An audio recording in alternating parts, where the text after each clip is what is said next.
député Jacques Valax. Oui, Monsieur le Président, très rapidement quelques observations, puisque nous avons déjà examiné ce rapport d'information hier soir. Quelques observations pour dire d'une part le bonheur qui est le mien en quelque sorte d'avoir pu participer à cette commission d'information qui a été créée dans les conditions que vous savez et qui nous a permis d'une certaine façon de rappeler qu'il y avait un pouvoir législatif et que ce pouvoir législatif devait être respecté, puisque s'il n'avait été la désignation de cette commission, eh bien je crois que notre travail aurait été rendu encore plus difficile, pour ne pas dire totalement inopérant. Rappelez aussi la qualité du travail effectué dans le cadre de cette mission d'information. Nous avons travaillé sans a priori, c'était important, sans idée préconçue, et dans le respect des spécificités de chacune des professions que nous avons auditionnées. Et nous avons essayé de pousser en quelque sorte les différents intervenants dans leur retranchement. Nous avons essayé aussi de leur faire baisser la garde sur quelques points particuliers. Et je crois qu'à la fois, nous avons montré le respect qui était le nôtre pour chacune de ces professions, dont nous reconnaissons les spécificités, mais nous avons essayé aussi de faire en sorte qu'il y ait une certaine évolution. Ce travail nous a permis, ou a permis à chacun de nous, de rappeler la spécificité de notre droit. Et je ferai deux observations, rejoignant dans cela Mardolès, qui vient de s'exprimer sur ce sujet à l'instant.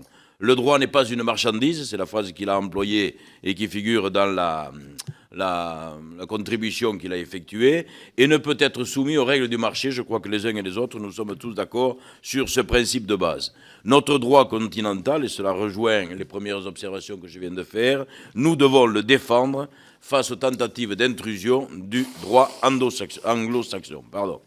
Rappel des principes aussi qui guident l'organisation juridique qui est la nôtre dans ce pays. 1. La sécurité juridique.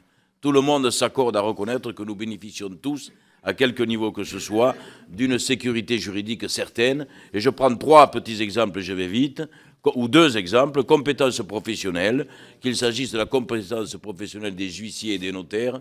Tout le monde a été d'accord pour reconnaître la qualité professionnelle qui était celle de ces professions. Nous avons rappelé aussi le secret professionnel, qui est le principe de base des cabinets d'avocats, et c'est un élément essentiel. Et puis, a été rappelé, et tout le monde a été d'accord pour reconnaître que c'était là aussi essentiel, le maillage territorial, la proximité et la facilité d'accès aux citoyens à la justice de façon équilibrée, de façon équitable. Par conséquent, aujourd'hui, nous avons rappelé dans le cadre de cette émission un certain nombre de principes.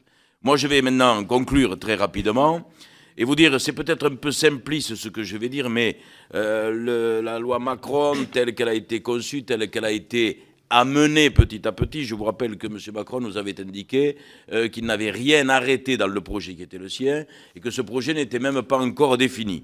Et puis aujourd'hui, on s'aperçoit que l'on va discuter essentiellement sur ce projet Macron. Je dis simplement, pourquoi faire simple, ou compliqué plus exactement, quand on peut faire simple? Et si je reprends le travail de la commission et les 3 professions que je viens de citer, avocats, huissiers, notaires, on pourrait faire un grand pas au niveau de l'évolution en reprenant un certain nombre de mesures, et je vais vite. Pour les avocats, il apparaît aujourd'hui, et tout le monde le dit et le reconnaît, qu'il ne peut y avoir de statut d'avocat d'entreprise. Nous sommes tous fondamentalement opposés à cette mesure-là. En revanche, pour la profession d'avocat, vous savez qu'il y a des discussions, certains veulent ou ne veulent pas la postulation, d'autres la défendent mordicus, mais je pense qu'il y a possibilité d'évolution, et la tentative expérimentale que propose la mission me paraîtrait pouvoir faire évoluer la profession dans un sens ou dans l'autre, mais nous pourrions ainsi concerter. Et nous réglerions, nous rassurerions la profession d'avocat. Deuxième point, les huissiers.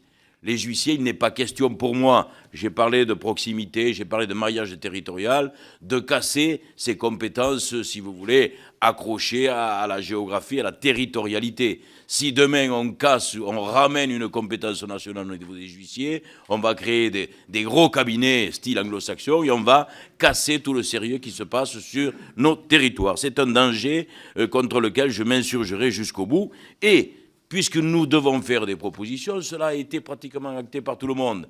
Les huissiers du Trésor, ils font leur métier, ils le font bien, mais ils le font certainement moins bien que ne le font des huissiers privés. Pourquoi ne pas envisager, et c'est là, je ne sais plus quelle est la proposition, je crois que c'est la proposition numéro 20, ne pas fusionner ces deux corps. Nous ferions des économies.